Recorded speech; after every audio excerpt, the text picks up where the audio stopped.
It's just past 6 o'clock. It's Saturday the 24th of June, and welcome to this evening's news programme.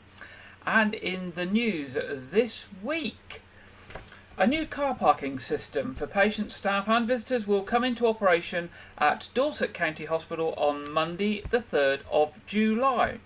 The hospital is introducing a barrier system with automatic number plate recognition for all patients, staff and visitors entering and leaving the hospital site via Williams Avenue. It will allow patients and visitors to pay on exit. This means they are only charged for the time they have been parked and do not need to be concerned about their parking tickets expiring while they are in the hospital. It also gives more options to pay, with payment machines taking coins and notes as well as credit and debit cards. Parking charges will remain the same, and there will be a free 20-minute dropping off and picking up period for those who are bringing patients to the hospital or collecting them. Blue badge holders will also be able to park for free and scan their blue badges at the barrier when they leave. Concessions will still be in place for certain patients and visitors. If you want more information on this and about how the new system is working, there's a whole page on the Dorset County Hospital website, and you can find this at www.dchft.nhs.uk/parking. That's www.dchft.nhs.uk/parking. Now, Dorset Police is urging the public to stay on the line and tell them that they are safe if they mistakenly dial 999 after the force saw a 112% increase in accidental calls. The force has seen a sustained rise in the number of accidental 999 calls in recent weeks, with 3,067 calls received in May alone compared to 1,450 accidental calls in May last year. Demand for the 99 service has also grown over the last 4 weeks as the force responds to increasing visitor numbers and warmer weather, resulting in a 25% rise in 999 calls overall. Silent or accidental calls can be where the person making the call is not even aware that they've done so, and the operator cannot hear anyone speaking on the line. Additionally, it could be a child playing with the phone or an emergency activation by pressing buttons in quick succession on the side of a mobile phone. Now, Superintendent Pete Browning, who's the head of contact management, said last month 1 in every 5 calls to our 999 service were accidental, and this has had a significant impact on the force. I'm urging members of the public that if you accidentally dial 999, please do not hang up. If possible, I'd like to ask you to stay on the line and let the operator know it was an accident and that you don't need assistance. Silent calls to 999 are never just ignored. Contact officers will need to spend valuable time checking our computer system about any previous interaction you may have had with us and trying to call you back to check whether you need help or not. So, the message is, if you dial 999 by mistake, please do not hang up. Let the operator know it was an accident and that you don't need any assistance. It will save valuable time for the contact officer, who can then move on to answer a genuine emergency call. Of course, if you are ever in need of urgent help or there is danger to life, always dial 999. If you need to contact Dorset Police for non-emergency, you can do this via their website at www.dorset.police.uk, or you can call 101, their non-emergency number. Now, Litter Free Dorset are excited to share that they have partnered with Weymouth Town Council and Weymouth and Portland Marine Litter Project to expand the popular beach toy library, with 2 additional locations on the busy Weymouth seafront just in time for the start of the summer holidays. The toy library allows visitors to borrow and reuse toys for free, meaning visitors save money, it helps reduce waste and stops plastic entering the oceans. The new toy libraries will be located at the slipway next to West Hill Donkeys and the slipway in front of Rossi's Ices, in addition to the existing toy library located on the slipway next to the beach office. Just look out for the Litter Free Dorset flags, and you can see one of those on the screen now.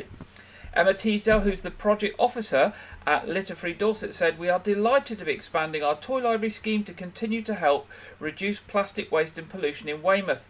The project will also mean families can save money and they won't need to buy lots of new kit when visiting the beach. Just borrow from our toy library, then drop them back for the next visitors to enjoy. It's a win for both people and the planet. Most beach toys are made of plastic, and it's estimated that over 80% end up in landfill, incineration, or in our oceans. Weymouth, the Portland Marine Litter Project, currently picks up around 100 kilograms of plastic waste every month, just from the coast around Weymouth and Chesil Beach. To help reduce this, visitors can drop beach toys that have been left behind or that are broken into the toy library so they can be reused or recycled. Now, for more information about Litter Free Dorset and to stay up to date with their current projects and campaigns, you can go along to their website, Litter Free Dorset website. If you search on Google, you can go to their Facebook page at Litter Free Dorset, Instagram at Litter Free Dorset, and Twitter at Litter Free Dorset to see what they are up to. Now, a statement issued by Dorset Council this week reported that the council's Facebook page had disappeared without warning.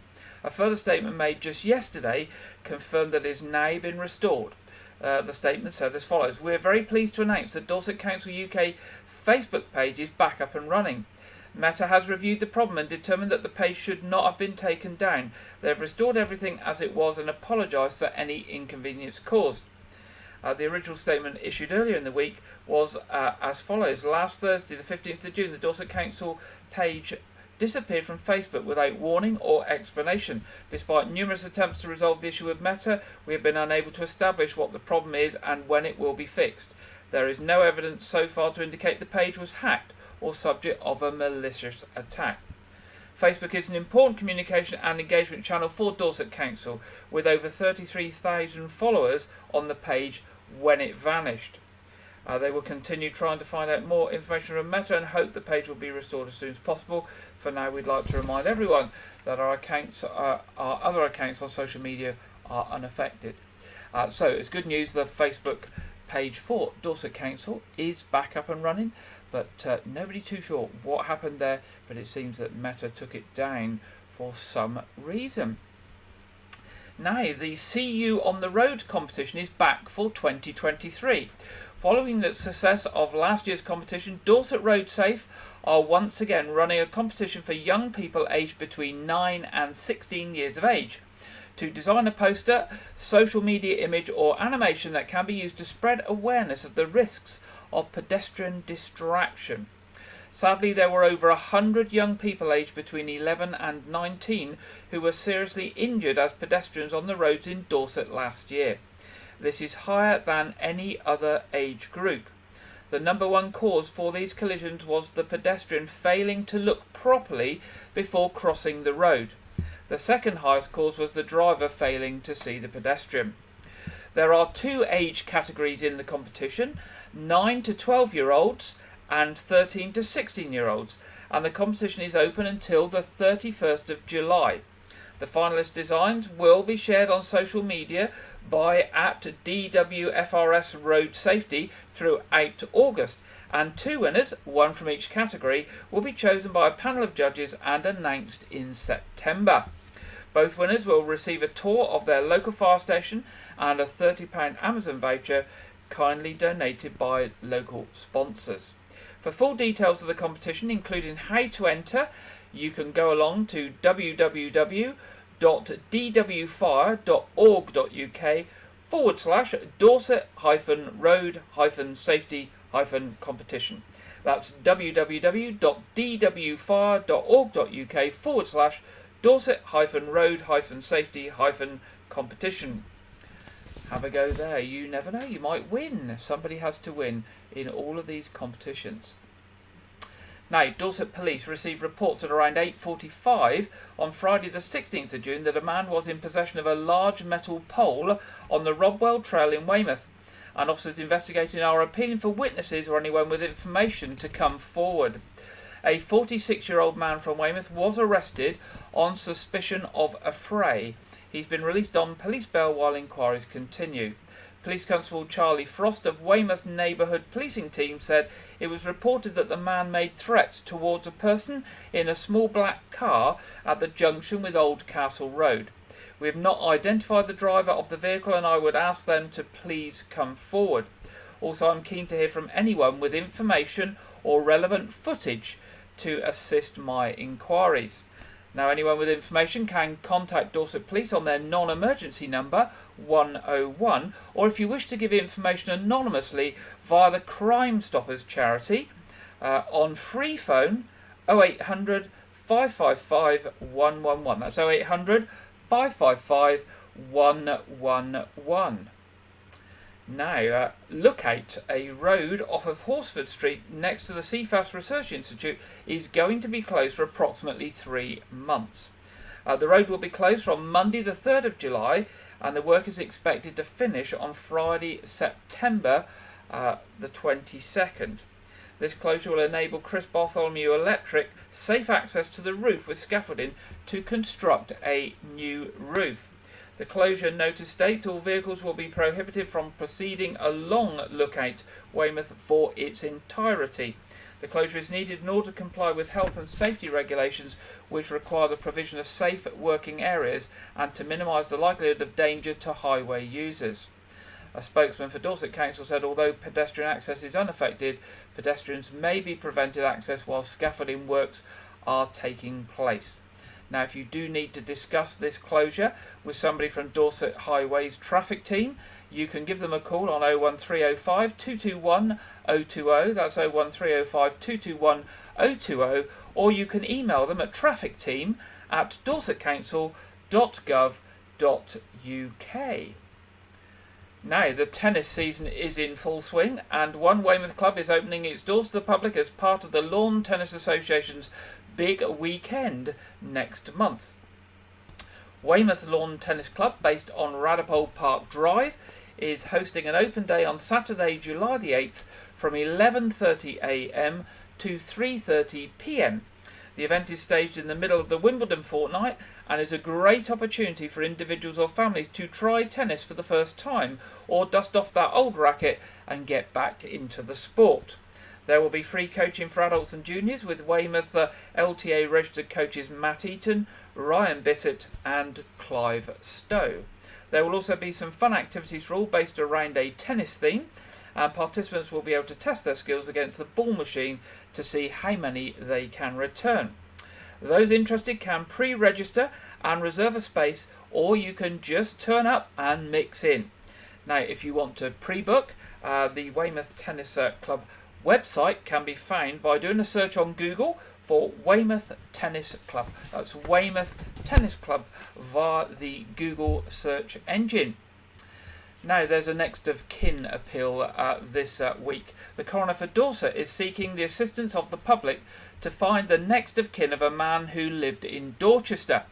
Graham Summers, who was 79 years old, died at his home address in Crown Street West on Sunday the 18th of June. His death is not being treated as suspicious and no police investigation is needed into his death. Coroner's Officer Lucy Manuel said, "We are not treating the death as suspicious. However, we have not been able to locate his next of kin. If any member of the public has any knowledge of his family members, please do contact us as soon as possible on 01202 123 900. So that's any family member of Graham Summers of Crown Street West in Dorchester, or anyone who knows of any family members or possible family members, to please contact the Dorset Coroner's Office on 01202 123 900. A Dorset company is pioneering a new technology that looks to revolutionise cancer diagnosis and treatment.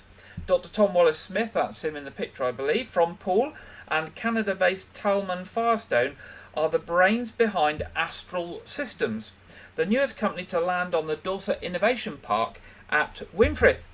And with their patented multi-state fusion reactor, they are on course to helping hospitals tackle a growing backlog in cancer diagnosis and treatment caused by the COVID pandemic. Currently, UK hospitals rely on 3 giant nuclear power plants in Europe and South Africa for their medical isotopes, which are used to scan for cancer and to treat tumours and cancerous cells. Nuclear plants have a shelf life and many are due to close by 2030. They must also temporarily shut down for maintenance, which can cause delays in getting these potentially life-saving isotopes to hospitals. But thanks to Astral Systems and its MSF reactor, medical isotopes will soon be produced at a much smaller scale and more quickly.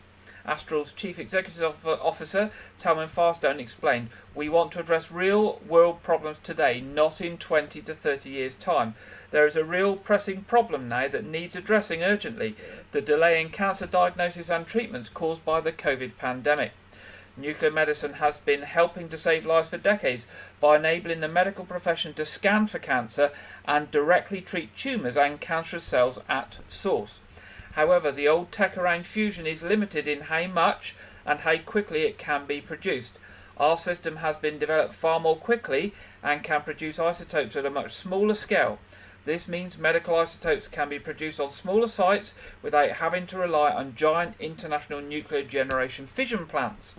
More than half of nuclear power plants will be closed by 2030, and it can take around 8 years to open a new one. It took us just 4 months to get Astral off the ground."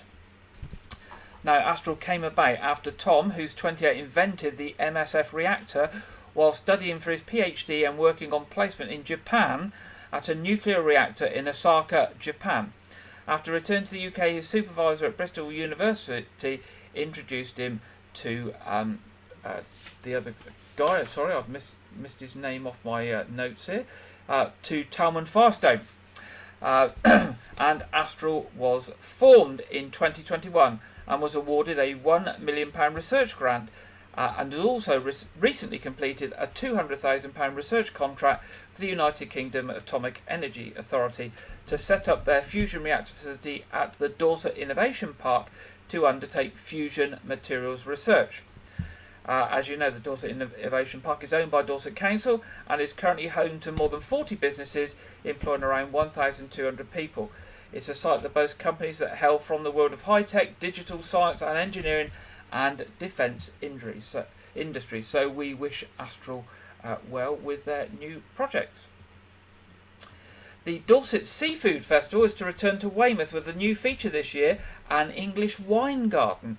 Now in its third year at the Weymouth Peninsula site, the long-running event, also known as Seafest, returns over the weekend of the September the 9th to the 10th and will continue to champion Dorset produce for 2023. The popular annual festival attracts some of the country's top chefs and seafood producers.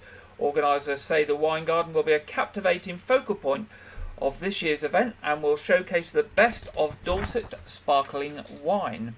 3 prestigious local wine producers, Bride Valley, Furley Estates and Langham, will collaborate, allowing festival goers to indulge in the region's finest sparkling wines while immersing themselves in a world of seafood delights. Excuse me. A spokesman for the event said that attendees will be able to relax in the garden's inviting ambience, enjoying a spot of seafood and watching the world go by. Renowned wine expert and author Susie Atkins is part of the festival lineup and has said, "English sparkling wine has never tasted so good or been so widely admired, and Dorset is where some of the most exciting wineries are located. So I'm hugely looking forward to tasting the wines of Bride Valley, Furley and Langham wineries this year at Dorset Seafood Festival and enjoying a glass of homegrown fizz in the new English wine garden area." Now, this will be the third year that the Seafood Festival has been a ticketed event. Tickets cost £10 per adult per day, with a discounted rate for locals on the Sunday, and the discount is available to anyone living in DT3, DT4 and DT5 postcodes. Children under 16 are free. Now, you can book tickets in advance, and you can book them on the following website, www.dorsetseafood.co.uk/book. That's www.dorsetseafood.co.uk/book. And I'm sure we'll be telling you more about that as we get nearer that dates in September. Now, a consultation has started by Dorset Council on new dog-related public spaces protection order, or PSPO for short. The PSPO identifies where, when and how dogs can use green spaces and beaches. The current PSPO has been in place since January 2021 and is due to expire the end of this year. The consultation will be a chance for people, residents, business owners, organisations and visitors to have their say on where and when they think there should be restrictions on dogs in public places, including beaches. It will also cover topics such as fouling and lead length. The order gives protection to public spaces that are used by a range of activities, including sports fields, playgrounds and beaches. Now, Councillor Laura Beddoe, who's portfolio holder for Culture and Community, said the consultation will gather information from dog and non-dog owners, residents and visitors and other organisations such as town and parish councils. All this information will be considered to make the new PSPO. The consultation starts on the 14th of June, so it's already started, and will finish on the 25th of August. The consultation can be found on the Dorset Council website. Enter Dorset Council Dog Protection Order into Google to find the page you need. So just go to Google search engine and type in Dorset Council Dog Protection Order to get to the right page. Now, if you can't use the internet or you don't want to use the internet, paper copies of the survey will be available in Dorset libraries and on request by calling Dorset Council on 01305 221 000. That's 01305 221 000. A final recommendation for the new PSPO will be considered by Dorset Council's Place and Resources Overview Committee and Cabinet later in the year. Now, children aged 4 to 11 have an opportunity to get involved in this year's Summer Reading Challenge. This year, it's all about the power of sports and games. Children can take part in the challenge with books from Dorset libraries and online via the challenge website. This will encourage children to keep their minds and bodies active over the summer break. The challenge characters brought to life from children's imagination by children's author and illustrator Loretta Schuer will navigate their way through a fictional summer obstacle course, tracking their reading as they go, getting rewarded by free incentives including stickers. Activity challenge cards from the Youth Sports Trust and an exciting themed book collection, the Summer Reading Challenge aims to keep children's imaginations growing over the school holidays. By joining the challenge at Dorset Libraries, young children will have the opportunity to explore new and exciting reading material, develop skills and discover new interests. The Summer Reading Challenge has been active since 1999, helping improve children's reading skills and boosting confidence over the summer holidays, ensuring they are ready for the new school year to start. With the help of local libraries, this challenge is accessible to all and provides a fun, free activity for children. There will be an online schools launch event with the children's author Steve Cole Friday the 30th of June from 9:15 to 10 a.m. You can book your Class A place on the online author event with children's author Steve Cole. Now, to get the information and to book a place for schools, what you need to do is to go and type into Google search engine Schools Online Author Event Dorset.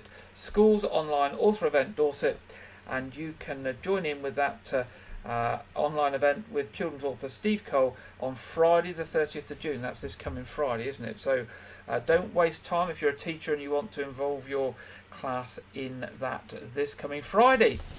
And finally, in the headlines tonight, Armed Forces Weekend finished with flag raising service last Monday in Weymouth. The 3-day celebration of Armed Forces concluded with the flag raising service at the Weymouth Town Council offices on Monday morning. This rounded off a spectacular weekend celebrating past, present and future armed forces. Mayor of Weymouth, Councillor Kate Weller, was joined by local and visiting veterans for the ceremony, followed by a speech where she said, "Thank you to all the veterans who took part in the parade and the terrific bands who helped make the parade such a joyous occasion. And to all those who joined to watch, making Weymouth's celebration of Armed Forces Day the great occasion that it was." Veterans and vintage military vehicles join us from all over the country each year, year after year, and it's always a delight to see you all. Now, Armed Forces Day flag raising is part of a national initiative which took place in celebrations held all over the country with military personnel. Now that brings us to the end of the headlines this week. Now, moving to the first of our features this evening. After 30th of June, the NHS moves to a targeted seasonal offer for COVID-19 vaccinations for those at increased risk. So this is the last chance this coming week for anyone who has not had the 2 main doses to get them while they are still open to everyone, because after this week, the 30th of June, they will only be available to those at increased risk. You also need to come forward in the next fortnight if you're eligible for your spring booster for 2023. Now, in Dorset, the NHS COVID-19 vaccination programme has provided more than 85,000 people with a spring booster to date. And there are still plenty of appointments available over the next week or so across several sites in Dorset. The larger vaccination centres, community hospitals, clinics and pop-up clinics offer walk-in appointments, with a number of GPs and pharmacies offering bookable appointments. If you're unsure if you're eligible, check online before heading down to your vaccination point. The NHS locally has issued a video to remind you all about the spring vaccination programme. The latest vaccination has been offered to those considered most at risk following advice from the Joint Committee on Vaccinations and Immunisation. Those invited should make sure their appointment takes place at least 3 months since their last dose. And the last spring vaccination appointments will be offered on the 30th of June. And as we said, after the 30th of June, they will become more targeted to those at increased risk, usually during the regular seasonal campaigns. And here's the video just bringing that all together for you. It's important that people keep coming to get vaccinated against COVID to make sure that the wider community is protected, especially our elderly and our really vulnerable. The spring boosters are offered to those aged 75 plus or those that fall under a clinical risk group, including those that are immunosuppressed. Well, especially when people are vulnerable, which could be through previous illnesses or their age, then it's a good idea to have a vaccination to keep healthy. Very helpful staff, they're in safe hands. Well, I always think it's really happy smiley faces, really. The volunteers are fantastic, we get helping people in, and of course the staff here on duty are really the friendliest people you can come across. So I do certainly recommend that it's a relaxed atmosphere and a nice place to come. Very important to make sure that we can protect the vulnerable people over 75s and the immunocompromised people. We've given millions and millions of doses of the vaccines, and so there's been a lot of data collected and analysed regarding the safety and effectiveness of the vaccines, and all of that is extremely positive. If anybody is unsure, we've always got people on site who can run through any of their questions, any of their concerns, that kind of thing really. It's possible to book an appointment by calling 119, or if you're connected to the internet, by Googling book a coronavirus vaccine. It's quite easy to do, you don't need any more information than your name, your date of birth and your postcode, and then that will find the nearest vaccination unit to you. If you want to come for a walk-in appointment, some places are taking them as time allows. The advantage of having an appointment obviously is you're seen when you want to be seen, and you'll go through pretty quickly. One of our nurses or one of the pharmacists will assess you and just check that you're eligible for the vaccine in the current programme that we're doing, check that you're fit and well, and just take down your details. And it's an opportunity for you to ask any questions if you want to. When people come to any of the Dorset vaccination centres, they can be assured of a very warm welcome. We have some fantastic volunteers who make the process as smooth as possible, from checking in to when the patient comes and sits with us in the clinical rooms. So don't hesitate, come today, get your vaccination. Come and see us. We're a very friendly vaccination team here. We'd love to see you. So the vaccinations are available now until the 30th of June, so it's really important that you use the national booking service, either visiting online or calling 119 to book your appointment, and we look forward to seeing you here soon or at your local vaccination site.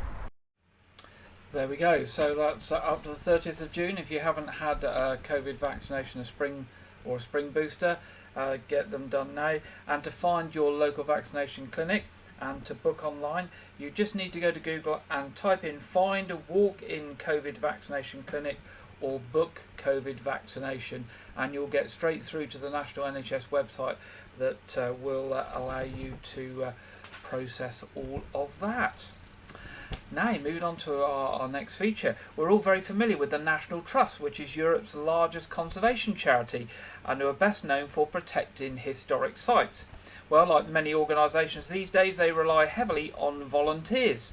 From welcoming visitors to learning how to build a dry stone wall, there are hundreds of ways to volunteer for the National Trust. Whether you prefer to volunteer indoors, in a historic home, outdoors, in a well-kept garden, or in one of the countryside or coastal landscapes that they care for, you'll be helping out with interesting people and making a real difference at the same time. So we're going to hear about volunteering for the National Trust. Hello, my name is Mukith Mia, and as a staff member I lead for volunteering in the National Trust. I'm also a National Trust volunteer, and it's been a real privilege and honour for the last 13 years to work alongside our volunteers. Volunteers have always been the backbone of the National Trust, and in 1895 it was volunteers that founded the National Trust. And I'm really confident if they were here today, they would be proud of how the National Trust has evolved. Across the organisation we have thousands of volunteering opportunities, and they include the National Trust Chair, our trustees, archaeology volunteers, retail volunteers, house volunteers and many more. You'd be really surprised with the breadth and depth of our volunteering opportunities. In June, we're coming together to celebrate and recognise our volunteers and thanking them for everything that they do. Today, you're going to be hearing from some of our volunteers. I volunteer because I love people.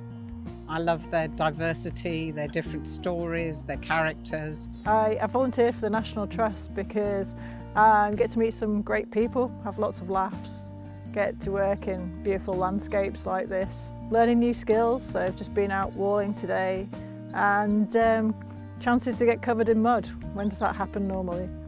You can tell they're very interested in what they're seeing and they want to know a little bit more about it, so you do what you can to bring it all to life.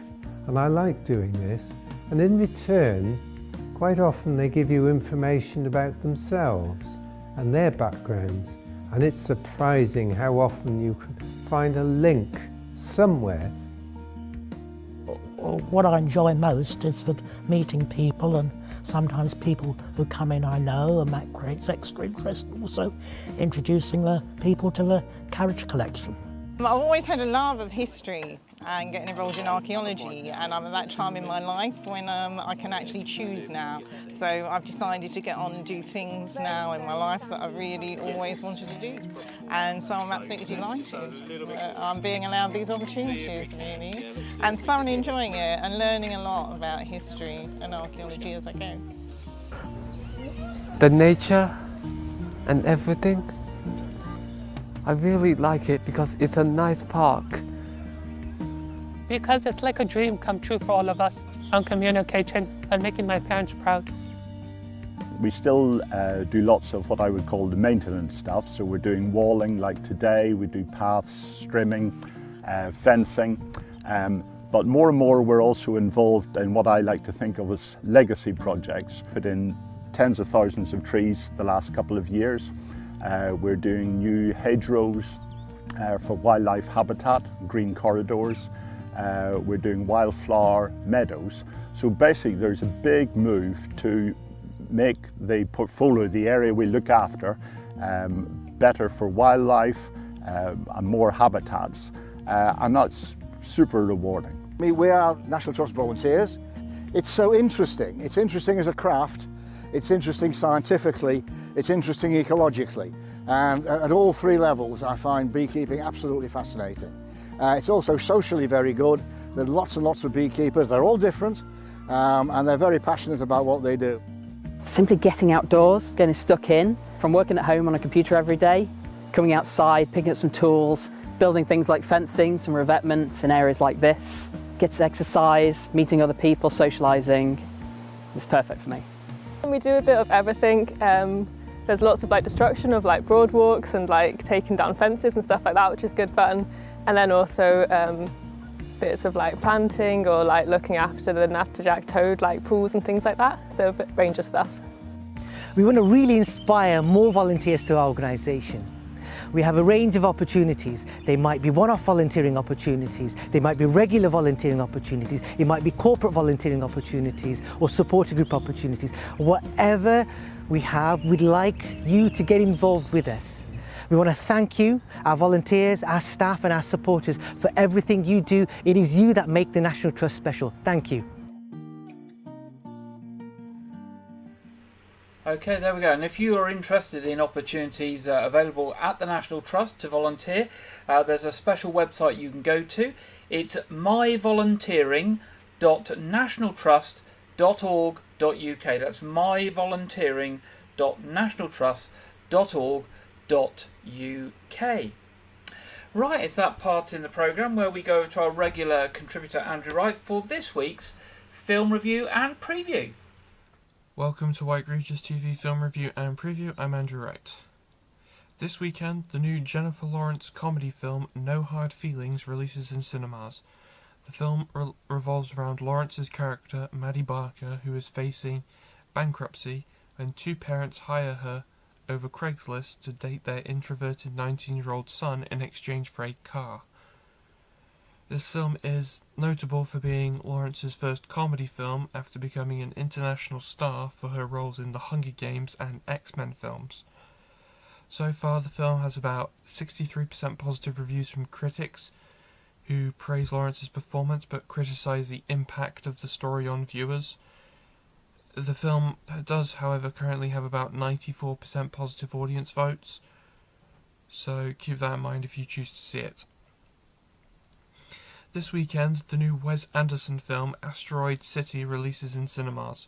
The film is a comedy-drama film that features an ensemble cast including Scarlett Johansson, Tom Hanks, Jeffrey Wright and Bryan Cranston, amongst others.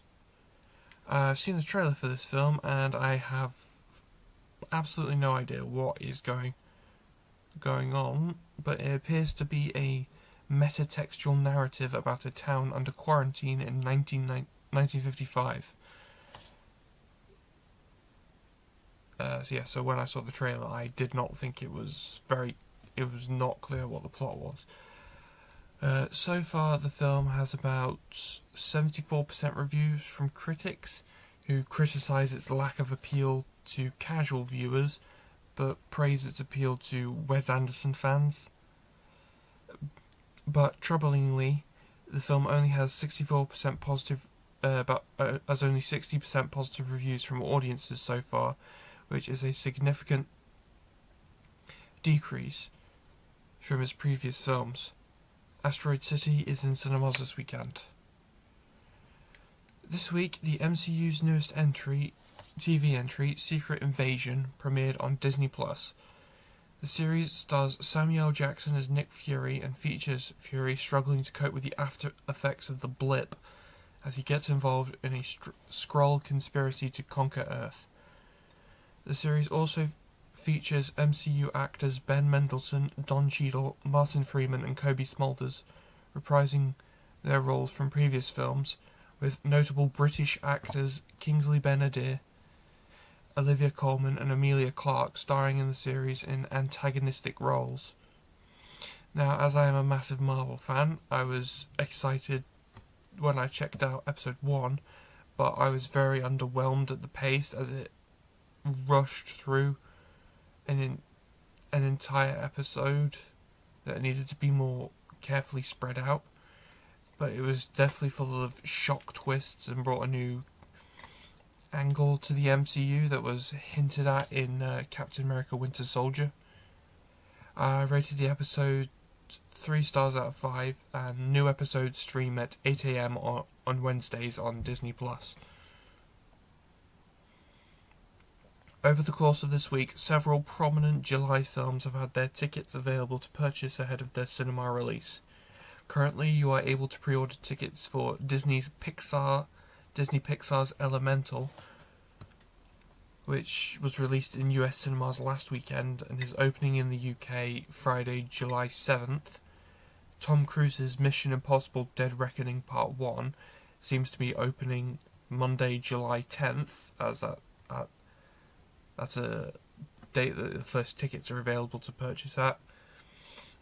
and the live action Barbie movie starring Margot Robbie and Ryan Gosling, which opens Friday, July 21st.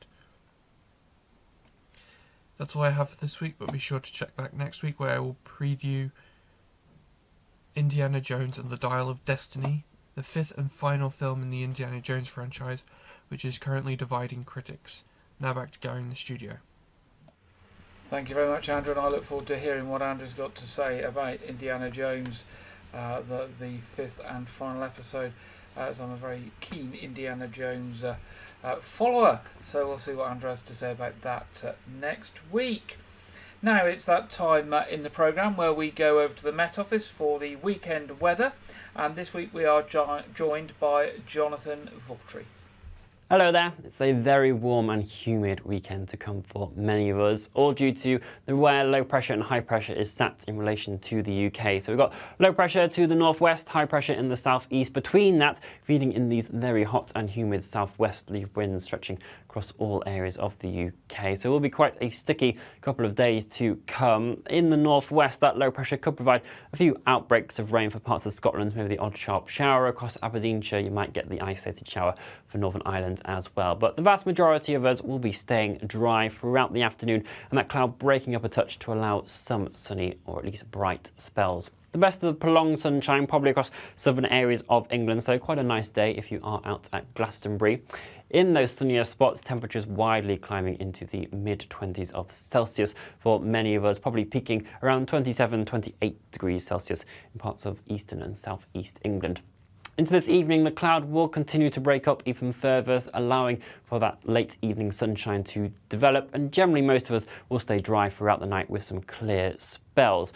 Parts of the Western Isles seeing a glancing blow of some heavy showers, and then into the early hours of Sunday morning we'll start to see some rain push into the far west of Northern Ireland as well. But for all of us, with those southerly winds, it is going to be a rather warm and humid, muggy night. Temperatures in many towns and cities holding up in at least 18 degrees Celsius. We might actually get close to a tropical night, which is where a location doesn't drop below 20 degrees Celsius. So really quite a warm and humid start to Sunday morning. It will be a bright one though across England, Wales and Scotland, but increasingly we're going to watch as this band of rain pushes in from the west. So some heavy outbreaks of rain for Northern Ireland, then into Scotland, Wales and Northern England later on. There is a chance of some thunderstorms developing across parts of eastern England up into eastern Scotland and Orkney as that band of rain pushes through. Some of those thunderstorms will certainly be hit and miss. Not everyone will see them, but where they do occur, they'll provide some torrential downpours of rain, perhaps some localised flooding as well. Frequent lightning and hail is also possible. So do just start taking care if you are travelling around here tomorrow. Further towards the south though, through Wales, central southern areas of England, likely staying drier and still holding on to a lot of that heat, climbing to highs of 30, 31 degrees Celsius in parts of southeastern areas of England. Further towards the west though, you'll start to see the temperatures just beginning to dip down a touch. Highs of 20, 21 degrees Celsius across parts of Aberdeen and western Scotland. That's because our winds are shifting direction to a bit of a westerly wind, feeding in some slightly fresher air. So there'll still be some showers around, but not quite as hot and humid into the afternoon here for Northern Ireland, western Scotland. And increasingly, as we head into Sunday evening, that slightly fresher air is going to push its way across the rest of the UK as well behind this band of rain. Will take a bit of time to clear its way off far northeastern areas of Scotland. Will be quite windy across parts of Orkney, Shetland as it does clear its way through. But some clear spells developing into Sunday evening, and again that slightly fresher feel of things will make Sunday night just that bit more comfortable for sleeping for many of us. As we head into the new working week, that fresher air is staying with us largely, but it also is opening up the doors to a slightly more unsettled regime. So there will be showers, longer spells of rain as we head towards the middle part of the week. But by day, those temperatures will be down towards high teens, if not low to mid-20s across southern areas of England. Still the potential that we have some humid nights to come, but generally not feeling as muggy during the day. We'll keep you up to date with the full forecast as we head into the new working week, and you can stay up to date across all of our social media channels, and we'll be back with you here very shortly. Bye-bye. Thank you very much there, Jonathan, for that. And just looking at what the week down here in South Dorset has in store for us, here we go. So a little cooler. Whether it actually turns out being cooler, we'll have to wait and see. Good sunshine tomorrow, but a bit cloudy as it goes through the week. But it doesn't look too bad a week ahead for us. And I guess it shouldn't be. We're in June and heading towards July. The weather should be good and reliable. Okay, moving to our What's On section. Weymouth Pavilion, lots of events coming up. 29th of June, Take That to Rule the World. 30th of June, that'll be the day. 1st of July, AC/DC. 2nd of July, Cold Place, a tribute to Coldplay. And then the 8th and 9th of July, Razzmatazz Theatre School. I've got two events on. Ignite on the 8th of July and A Kind of Magic on the 9th of July. 14th of July, the Jersey Beats. And 15th of July, Shawaddy Waddy. And 16th of July, Rhythm of the Dance. So lots of good things there coming up at Weymouth Pavilion. Tickets can be purchased via the box office on 01305 783 225 or online at weymouthpavilion.com. Turning to the Nose Fort, they have their World War II Family Activity Weekend this weekend, and that continues tomorrow. 8th and 9th of July, their Victorian weekend. 29th of July, Songs in the Sun. And on the 2nd of August, This Is My Theatre presents Much Ado About Nothing. More details about their events and details about tickets on www.nosefort.org.uk. The next thing coming up for Arts Reach in the South Dorset part of the county is on Saturday the 15th of July at 7:30 at Portersham Village Hall. And that's Paprika, the Balkan and East European band. There are lots of other events going on for Arts Reach throughout Dorset, so if you fancy a little trip out to rural Dorset and to discover a village or two, then pop along to the Arts Reach website at www.artsreach.co.uk. Lots of events. I mean, they have lots of concerts and bands and comedy events, all sorts of different stuff for all sorts of different ages and stuff for the family as well. It is all throughout rural Dorset, supporting smaller local communities. But if you're prepared to travel and visit some of our villages, then they have lots of good events on there for you to experience. Now, the Royal Manor Theatre on Portland are appealing for help with an up-and-coming production. They need somebody to operate their lighting desk for a production of Gaslight that runs for the 17th to the 22nd of July. And I think they need some help on the 17th to the 19th of July. Now, if you're interested, drop them an email at info@royalmanortheatre.co.uk. So that's 17th to 19th of July. If you fancy helping them with their lighting desk, if you've had any experience of that or you pick things up quickly, then drop them an email on info@royalmanortheatre.co.uk. And some early news of a new flower festival this summer being held at Abbotsbury at the Abbey Farm on the 26th to the 28th of August. If you want more details on that, go to www.abbeyfarmabbotsbury.co.uk. We'll give you more information on that nearer the date, but that's 26th to 28th of August. Turning to church services this weekend in the Wyke Regis area, 09:30 at All Saints Church tomorrow for communion, and 11 o'clock communion at St Edmund's Church, Lane House. Now, last week we had, last Sunday and repeated on Friday, we had the start of June episode of A Year Gardening with Clive Gray, and now the mid-June episode is also available. So that is going out tomorrow, Sunday at 4 p.m. and repeated on Friday at 7 p.m. So that's a different episode than we put out last week. This is the mid-June episode of A Year Gardening with Clive Gray, going out tomorrow at 4 p.m. and repeated on Friday at 7 p.m. Of course, tonight, 7:30, will be our usual Saturday evening quiz in just over 40 minutes. Is that right? 40 minutes? Yeah, 40 minutes. We will be going live and starting our quiz. The stream will go up about 7:15, so you can find it. It's free. It's a community event for all the family, suitable for everyone, and everybody is welcome to join us. So please do pop along if there's nothing on the TV or you're not having a barbecue and you're looking for something to do. Doesn't matter how well you do with quizzes, just join us for some free fun. That brings us to the end of this week's programme.